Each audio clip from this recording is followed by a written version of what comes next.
皆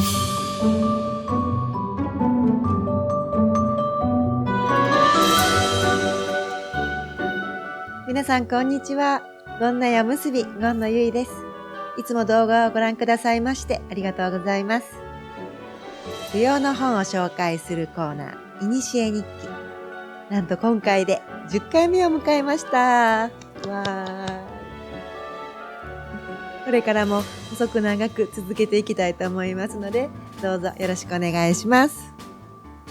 さて、それでは早速本の紹介に移りたいと思います。今回ご紹介する本はこちら。郡司正勝著、踊りの美学です。前回、前々回と芸談本が続きましたので、今回は研究者の視点から書かれた本を選びました。それでは著者のご紹介です。郡司正勝先生は、日本の歌舞伎研究家、演劇評論家、国文学者です。歌舞伎をはじめとする日本の芸能史を研究して、踊りの様式美のルーツを解き明かすために、民族学の視点を取り入れた先生です。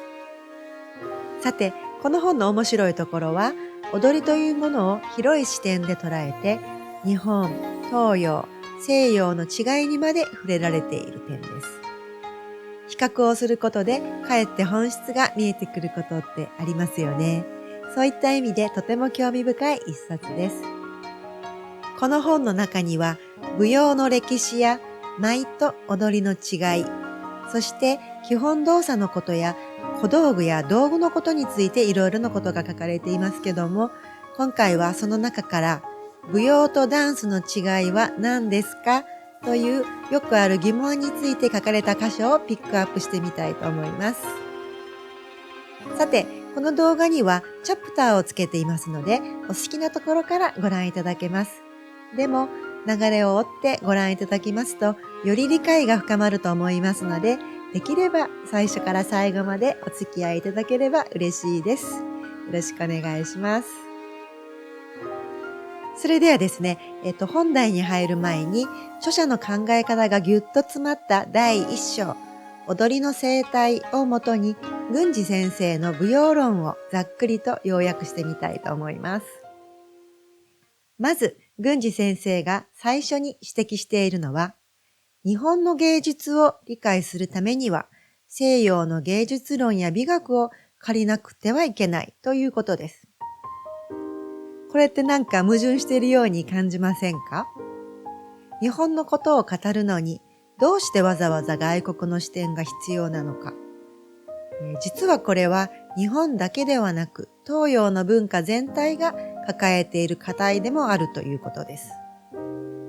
なぜかというと、もともと東洋の文化には説明をしたいという欲求が西洋ほど強くなかったからだそうです。例えば、日本最高の演劇理論を持つと言われている世阿弥は、花や幽玄については述べていますが、それは幽玄とは何かという問いに答えようとしたものではありません。そうではなくて、どうすれば幽玄を身につけることができるかを示したものなんですね。つまり、理論を作って説明するよりも体験を通して伝えてきた。これが日本の芸術の大きな特徴なんですね。それでこのことは同じようなことが以前にご紹介した相良徹先生の著書、日本人の心と出会うにも書かれていましたね。よろしければそちらもご覧ください。それでは、その観点から日本の舞踊について見てみましょう。まず、日本の演劇、つまり今でいう伝統芸能は、もともとほとんどが舞踊をルーツに持っています。舞楽や能楽、歌舞伎、人形浄瑠璃など、いずれも舞踊の要素が色濃く残っているのですね。特に歴史の古い舞楽や能楽では仮面を使う文化が存在します。この仮面は単に顔を隠すためだけのものではなく、舞踊における変容の本質を表しているものです。仮面をつけることで動きの中から人間らしさを削ぎ落としてより純粋に別の存在へ移り変わることができます。このような変容が舞踊の大きな特徴なんですね。また、舞踊の世界では化粧も仮面の一種として考えられています。化粧を施すことで日常から一歩離れて別の世界に入ることができるのですね。世阿弥は歌経の中で舞についてこのように言っています。舞は浮くもの、地上のものではなく仏心の影である。この言葉から世阿弥は舞踊を地上的なものとは異なるものだと考えていたことがわかります。つまり、舞踊はもともと地上的な動きだけではなく、仏心の世界からの霊的なものがこの世に現れるものだということですね。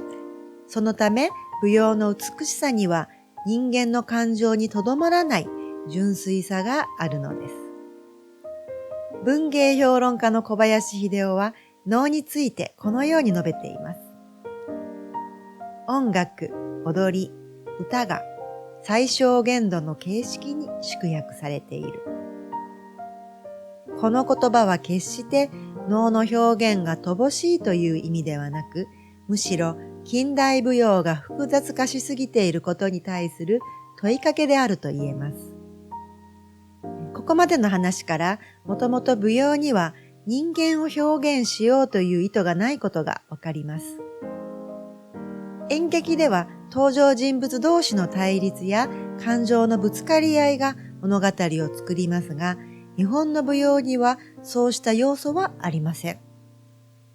舞踊は人間を描くのではなく、より大きなものや霊的な存在を表すことを目的としています。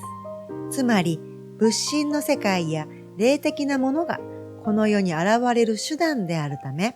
舞踊には人間の個人的な感情や対立ではなく、より純粋な美しさが追求されてきたのです。もし多人数を統一するような要素があれば、それは演劇のように登場人物同士の関係性によるものではなく、盆踊りの円のように動きや構図そのものが統一感を生むものです。このように日本では演劇と舞踊がはっきりと分かれることはなく、舞踊が主体となることで人間が作り出した客観性や物語性に頼らず、独自の芸術を生み出すことができたわけです。では次に、舞踊はどのようにして学べばよいのでしょうか。もちろん技術をまず最初に身につけることが大切です。しかし、それだけでは不十分で、舞踊とは何かという問いを自分の中でしっかりと考え続けることも非常に重要です。郡司先生はこのように言っていますね。芸は肉体的な訓練だけでは無意味だと。創造には感性と肉体の融合が不可欠で、単に型やパフォーマンスを披露するだけでは舞踊に命を吹き込むことはできません。つまり、舞踊の本質は、ただのポーズの連続ではなく、その流れの中に生命感を込めることにあります。日本の舞踊では、この生命感を間という感覚で表現します。技術を見せるためだけでなく、その技術を支える精神こそが重要なのです。中でも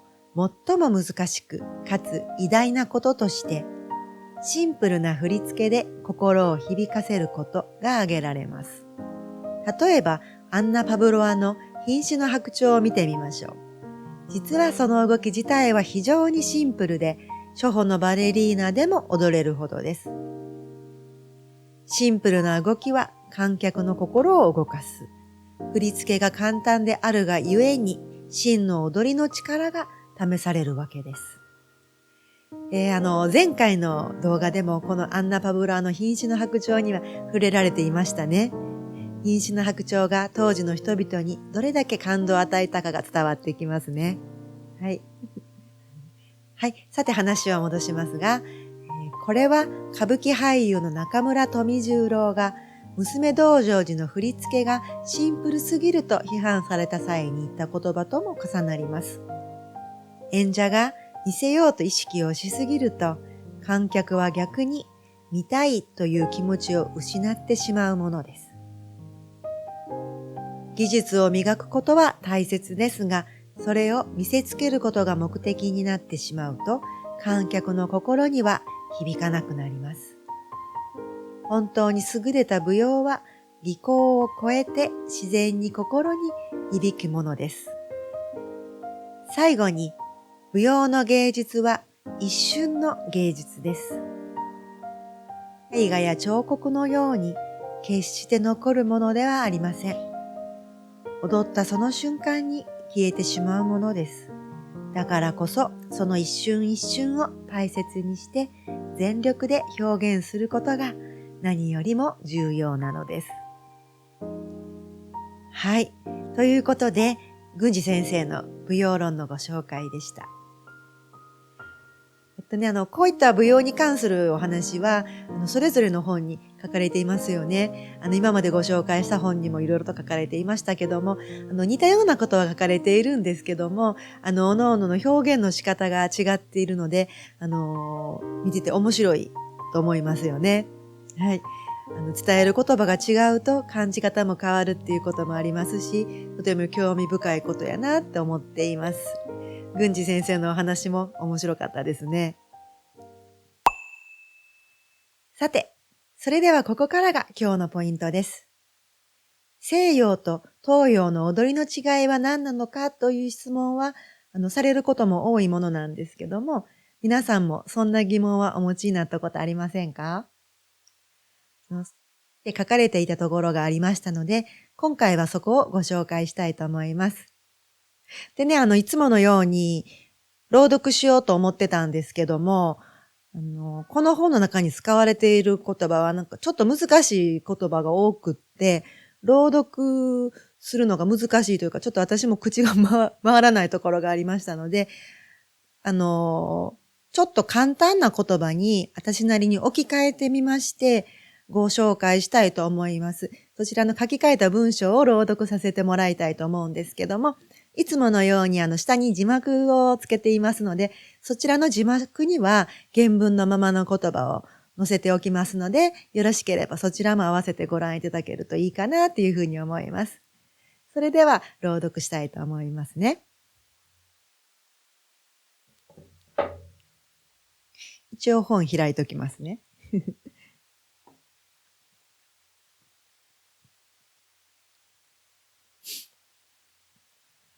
踊りの東と西。バレリーは舞踊とは大地から解放され、自分の存在を確かめるためのものだと言っています。この考え方には西洋の舞踊観が深く根ざしていると言えるでしょう。もし彼が日本の舞踊を見ていたなら、この考えは変わっていたかもしれません。舞踊を意味するダンスという英語は古いドイツ語のダンソンに由来し、体を伸ばすという意味を持つとされています。実際、西洋の舞踊は腕を高く上げたり、つま先立ちになったり、跳躍する動きが特徴的です。そう考えると、この語源にも納得がいきます。一方で、日本の舞踊は腰を落としてしっかり構え、浮かずにいる姿勢を基本とします。また、隅を取るといって舞台を回る動きや、すり足のように足を上げずに歩く動き、さらに変売といって強く足を踏み鳴らす動きなどが特徴的です。では、こうした動きは何を表現しているのでしょうか。もし西洋の舞踊が大地から解放され、天へ自由を求めて高く跳躍する表現だとすれば、日本の舞踊は大地を恋したい、強く結びついているがゆえに、その場に寄り添うような表現だと言えるのではないでしょうか。西洋の舞踊は動きが外へ上へと広がり、天への憧れを表すと言えます。それに対し日本の舞踊は内へ地へと深まり、大地への愛着を表しているとも言えるでしょう。そのためバレリーの舞踊は人間生活から脱して新たな時空の美の世界に移されるものだという定義は日本の舞踊には当てはまらないのです。日本の舞踊は人間の生活を脱した異世界を表現するものではなく、むしろこの地上こそが楽園なのだと示そうとしているように思われます。それでも西洋と日本、それぞれの舞踊が異なる生命力の芸術的な表現であることに変わりはありません。では、この違いはどこから生まれたのでしょうか。もちろん、生活環境や歴史の違いが次第に舞踊のスタイルにも影響を与えていったのでしょう。例えば、肉体の表現の仕方を考えてみても、西洋ではギリシャ彫刻や絵画に見られるように肉体の美しさを誇示する伝統があります。しかし、日本にはそうした文化は根付いてきませんでした。むしろ、色や触覚に基づいた感覚的な肉体を否定する仏教思想や、裸形を礼儀に反するとする儒教的な道徳観から解放されることがなかったことに加えて、日本人の体格の特徴や気候や風土の影響も大きな要因だったのではないでしょうか。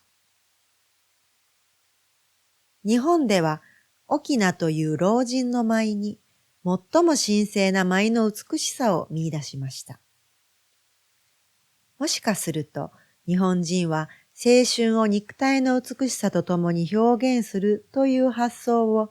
民族の記憶の中で、はるか昔に忘れてしまっていたのかもしれません。さて、体を使った舞踊表現は、東西どちらの舞踊でも同じく、時間と空間の芸術です。しかし、その時間や空間に対する考え方や感じ方は大きな違いがあったはずです。具体的に舞台というものを例に考えてみましょう。西洋の舞踊では、舞台は現実世界から切り離された別世界を作り出す場所と考えられています。一方、日本では舞台は人が暮らす大地を小さく象徴化したもの、あるいは大地の一部を切り取ったものと考えられていました。つまり、日本の舞台はそのまま大地へとつながり広がっていくものと捉えられていたのです。これを象徴するのが日本神話に登場する雨のうずめの伝説です。彼女は天の岩宿の前で桶を伏せ、その上で舞いました。また、沖や出雲の神楽では、御座の舞と呼ばれる儀式があります。これは、最初に畳一畳ほどの御座の上で祈祷的な舞をして、その後もその限られた空間の中で、巫女が舞い続けるものです。こうした舞は、大地とのつながりを意識した呪術的な象徴として行われていました。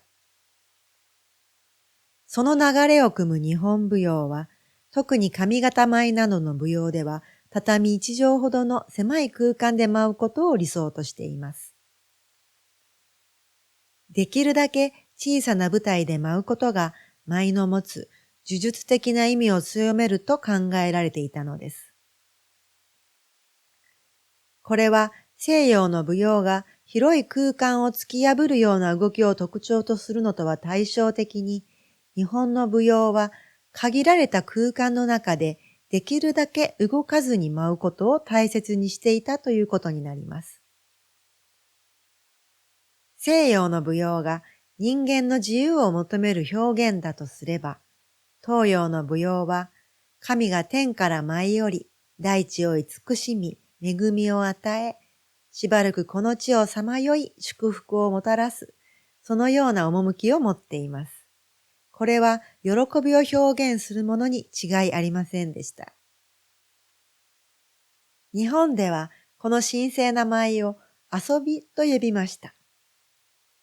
現在の遊びという言葉は子供の遊戯を指しますが、本来の遊びは全く違う意味を持っていました。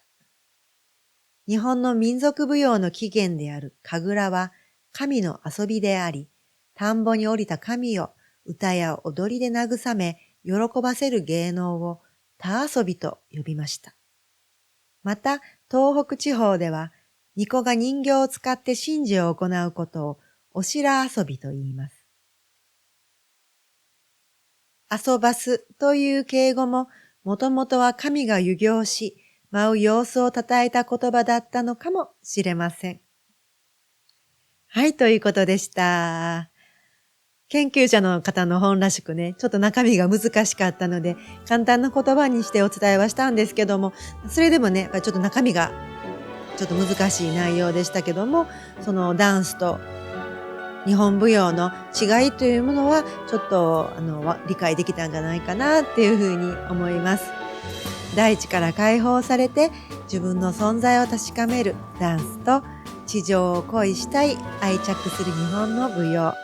この違いがとても明確に書かれていましたね。はい、今日もたくさんの気づきがありました。舞踊を学ぶことは自分を知ることにもつながるかもしれませんね。次回もぜひお付き合いくださいませ。それではまた会いましょう。ありがとうございました。